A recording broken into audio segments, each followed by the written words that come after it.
When a 29-year-old American woman was told by her closest colleague at work that he was off to vote with my Maga hat and my big old flag, she initially thought it was a joke. We've gone out with our other coworkers for happy hour. I invited him to my wedding next year. He confided in me about his mother's health, and overall, we've built a great rapport. So I thought we saw eye to eye on everything, she wrote on an internet forum. Once she realized he was serious, she wasn't sure how to continue the working relationship. I have this feeling in the pit of my stomach that I won't be able to look past his political leaning. I feel uncomfortable, and I'm not sure how to talk to him going forward. It's a conundrum felt by many American workers. According to a poll of 1,000 U.S. workers by software company Resume Now, 91% have witnessed or experienced political clashes in the workplace, and 81% of respondents said that workplace tensions have risen since Donald Trump was elected. Half of those polled said they now avoid collaborating with colleagues who hold opposing views. In recent months, the workplace has seen rising tensions, largely stemming from political divisions, says Keith Spencer, a career expert at Resume Now. He thinks increased polarization, 24/7 access to news and social media, and economic uncertainty are all fueling the problem. He points to some extreme examples of workplace politics affecting bosses' behavior. Last month, an employee at the Federal Emergency Management Agency was fired after allegedly telling a disaster relief team working in Florida after Hurricane Milton to avoid homes displaying election campaign signs supporting Trump. The conflict turned into open division, where workers felt forced to pick sides based on political affiliation, impacting their ability to do their jobs effectively. Adds Spencer, there are also fears that Trump's anti-immigration stance has emboldened extremists, heightening tensions at work. A real estate agent was sacked last week after writing on a bill for a waiter at a Mexican restaurant in Ohio, "I hope Trump deports you." A GoFundMe fundraiser for the waiter had raised more than $22,000, £17,000, at the time of writing. Spencer believes workplace conflict will only deepen. This issue has gotten worse in recent weeks, and it's reasonable to assume that it could continue to worsen as more changes are made and new executive orders are issued, he says. It was the tech billionaires who joined the battle first, after Elon Musk and some of his allies endorsed Trump during the presidential race in defiance of the industry's wider liberal leanings.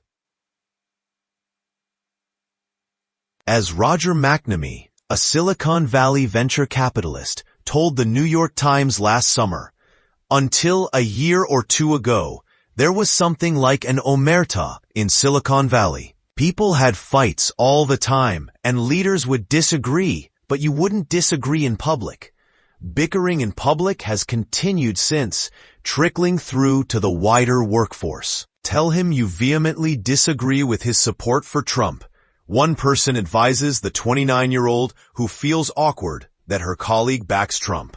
Teachers have taken to social media to discuss tension in the staff room, saying that they are avoiding Trump-supporting colleagues, or feeling shocked that some, such as the very nice art teacher who plays guitar, pulled out a Teachers for Trump t-shirt. Staff on both sides of the political divide describe feeling sidelined at work. As one person writes on Reddit, "I have a boss who sends me pro-Trump videos via group text. My office work environment is Maga. I gave my opinion recently how I wasn't pro-Maga. Now I feel they are treating me differently, yet experiences can vary hugely from industry to industry. Many confess to living in a liberal bubble. Large American banks are not natural Trump supporters," says one bank executive.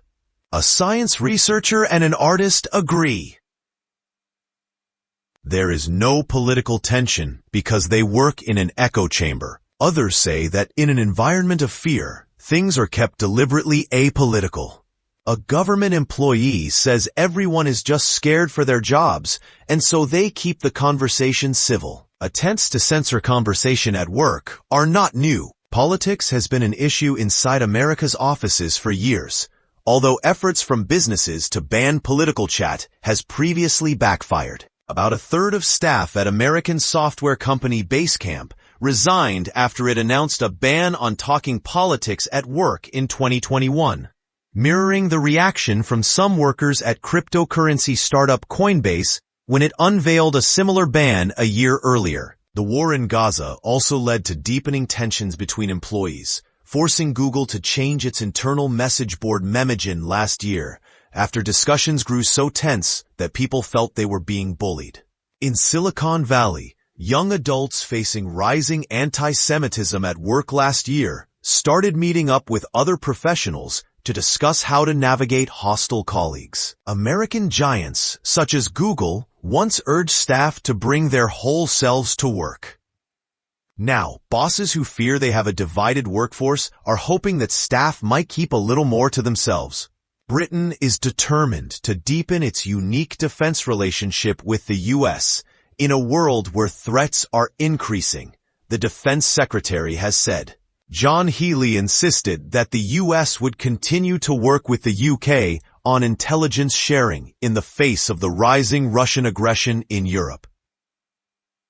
His words will start to ease concerns within the defense community after many had expressed concern that Europe would struggle with the U.S. pulling back from NATO because it relies so heavily on intelligence sharing. Europe has become dependent on the U.S. in many spheres, including intelligence, surveillance, and reconnaissance, ISR, and satellite communications, which provide data for integrated air and missile defense and long-range strikes. Mr. Healey met his counterpart, Pete Hegseth, at the Pentagon on Thursday to provide a diplomatic bridge between the U.S. and Europe, as the two work to secure a peace deal for Ukraine. Writing in the Telegraph, Mr. Healey revealed that his meeting with the U.S. Defense Secretary overran by half an hour because there was so much to discuss, which he said was because the UK and US are each other's closest security allies. Mr. Healey wrote, "In a world where threats are increasing, I am determined to deepen our unique defense relationship with the U.S. still further in the months and years ahead. No two militaries are more woven together than ours. We will continue to collaborate closely on military operations, exercising, intelligence gathering, and the development of advanced technologies." The meeting followed Donald Trump's suspension of military aid and intelligence sharing with Ukraine after a disastrous meeting with Volodymyr Zelensky at the Oval Office. The controversial decision came after Mr. Trump called on Europe to shoulder more of the burden in Ukraine. Mr. Healey told Mr. Hegseth in their meeting that the UK had risen to that challenge.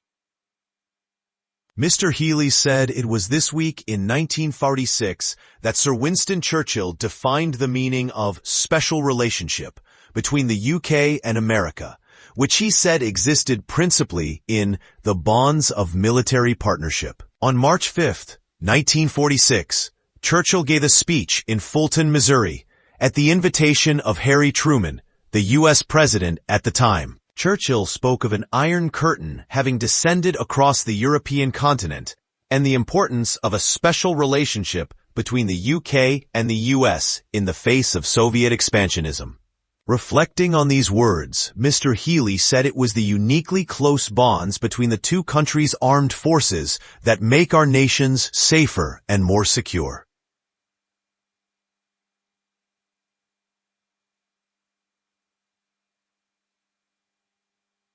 Mr. Healey said the focus of Thursday's meeting was to secure a lasting peace in Ukraine and strengthen the UK and US militaries and the NATO alliance. He wrote, "As global threats increase, our national security and our economic security are both at stake. From deepening our US-UK relationship to striving for peace in Europe and ensuring the benefits of increasing defense investment are felt here at home, Britain is committed to leading from the front to secure our future."